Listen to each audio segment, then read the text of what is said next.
دا یو خور سوال کړی دی، وایي زه واده شوی یم او زما بچي دي او زما چې کوم خاوند دی د هغه داسې ډېره مزدوري نشته، غریب دی، دومره څه ورسره نه وي چې بچو باندې پوره خرچه وکړي. نو که زه د پلار نه زکات علم دا به جایز وي او که نه. دا مسله موږ څو پیرې بیان کړې ده، خو بیا به بیان کړو اصل دا د قانون ما بیان کړی د زکات په مسلو کې نږدې ورځو کې ما بیان کړی. قانون دا دی چې ستا نه بره چې کوم دي اصول چې ته ترې پیدا یې دوی له زکات نشي ورکولی، او ستا نه چې لاندې دي ته هغوی له زکات نه کوم چې تا نه پیدا دي هغوی ته زکات نشي ورکولی. ولې ولې زکات نشي ورکولی؟ د هغوی نفقه د هغوی خرچه په تا لازم ده. نو دې ځای کې هیله جوړېږي، دی ځان د عبادت نه بچ کوي، ځکه چې ستا په ذمه دوه کاره دي لازم، زکات به ورکې او بچو به خرچه کې.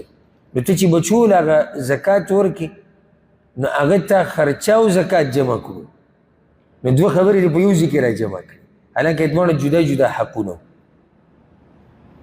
الا چې کله بیا دا نفقه تا نه ساقط شوه، په تا بیا واجب نه ده. هغه کم حال کې چې کله یو زنانه یو جنۍ واده شوه، جنۍ چې کله واده شي د دې خرچه هغه په خاوند باندې لازم ده. وعلى المولود له رزقهن وکسوتهن، الله قرآن کې وایي د چا دپاره چې بچی راوړی شوی دی، دا څوک دی؟ پلار دی.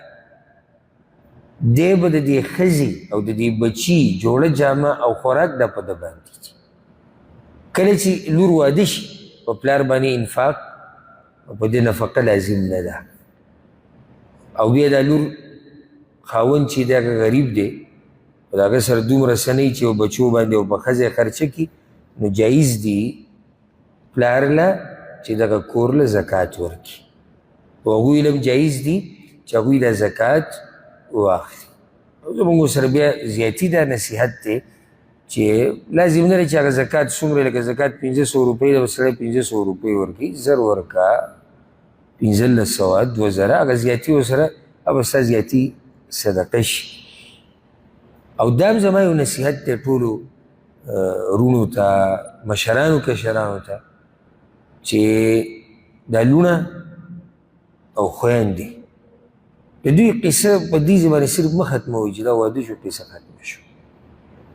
د دوی سره خپله رشته برقرار ساتل، د دوی تپوس کول، دا ډېر کمزوری مخلوق الله پیدا کړی دی، ډېر کمزوری. وخت په وخت د دوی تپوس کول، په دوی صدقه کول دا غوره صدقه ده. حدیث کې راځي چې صدقه په نږدې انسان باندې خپل ولي پالل هم دي، الله به اجر درکړي، او صدقه به شو. دوه خبرې را جمع شو. نو که ته دا مال راغلی او پردي له ورکوې او ستا خور غریبه ده، ستا لور غریبه ده، داسې کور کې واده شوې ده چې هغه د هغوی وس نه رسي، ته هغوی له ولې نه ورکړي؟ خو سبحان الله د حسد داسې ورانې بیماري ده که نه، داسې ورانه چې د دې د لاسه کله کله انسان نږدې نه نږدې کس سره خلک کوي. د څه د لاسه؟ د حسد د لاسه. که رور مالی حالات خراب دي، دی لګیا د بهر د خلکو سره منډې به وایي، د رور سره یې ولې نه کوي؟